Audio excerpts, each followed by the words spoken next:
Hello friends, welcome to my channel अनसुनी बातें with Manu. कहते हैं कभी भी किसी को दुख नहीं देना चाहिए। हिंदू धर्म के विभिन्न पुराणों और शास्त्रों में सबसे बड़ा पाप किसी को यातना देना है। यदि हम किसी को यातना देते हैं तो उसका दंड हमें कभी न कभी अवश्य मिलता है। बल्कि किसी भी इंसान ही नहीं, दुनिया के किसी भी जीव को किसी भी तरह से दुख देने का फल प्रकृति हमें अवश्य देती है। ऐसी ही एक कहानी हमें वाल्मीकि द्वारा रचित रामायण में मिलती है, जिसमें एक ब्राह्मण द्वारा यातना देने पर एक कुत्ता श्री राम से न्याय की याचना करता है। एक पौराणिक कहानी के अनुसार श्री रामचंद्र वनवास के बाद अयोध्या लौटे तो खूब धूमधाम से उनका राज तिलक हुआ। बड़े सम्मान के साथ उन्हें अयोध्या का राजा बनाया गया। राजगद्दी पर बैठने के बाद उन्होंने लक्ष्मण जी को आदेश दिया हुआ था कि भोजन करने से पहले देखो हमारे द्वार पर कोई भूखा तो नहीं है।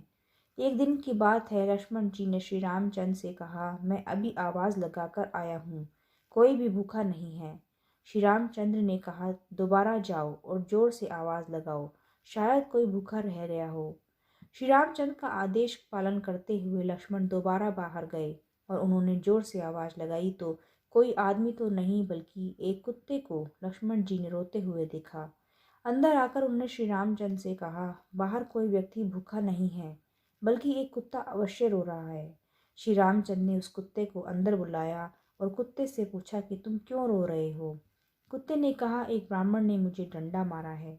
श्री रामचंद्र ने ब्राह्मण को बुलवाया और उससे पूछा, क्या यह कुत्ता सही बोल रहा है।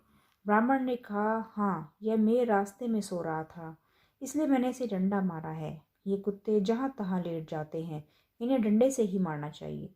श्री रामचंद्र समझ गए कि ब्राह्मण की ही गलती है, परंतु ब्राह्मण को क्या कहें, सो उन्होंने कुत्ते को पूछा, ब्राह्मण ने तुम्हें डंडा मारा है तो तुम क्या चाहते हो।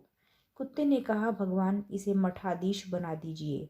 कुत्ते की बात सुनकर भगवान मुस्कुरा दिए और मुस्कुराते हुए कुत्ते से पूछा, इस ब्राह्मण ने तुम्हें डंडा मारा, बदले में तुम इसे मठाधीश बना देना चाहते हो। मठाधीश बनने से इनकी बहुत सेवा होगी, काफ़ी चेले भी बन जाएंगे, इससे तुम्हारा क्या फ़ायदा होगा। कुत्ता बोला, मैं भी मठाधीश था, मुझसे कुछ गलत काम हुआ, आज मैं कुत्ते की योनि में हूँ और लोगों के डंडे खा रहा हूँ। ये भी मठाधीश बनेगा, फिर कुत्ते की योनि में जाएगा और फिर लोगों के डंडे खाएगा, तो इसकी सज़ा पूरी हो जाएगी। इस तरह श्री राम ने कुत्ते की इच्छा पूरी की।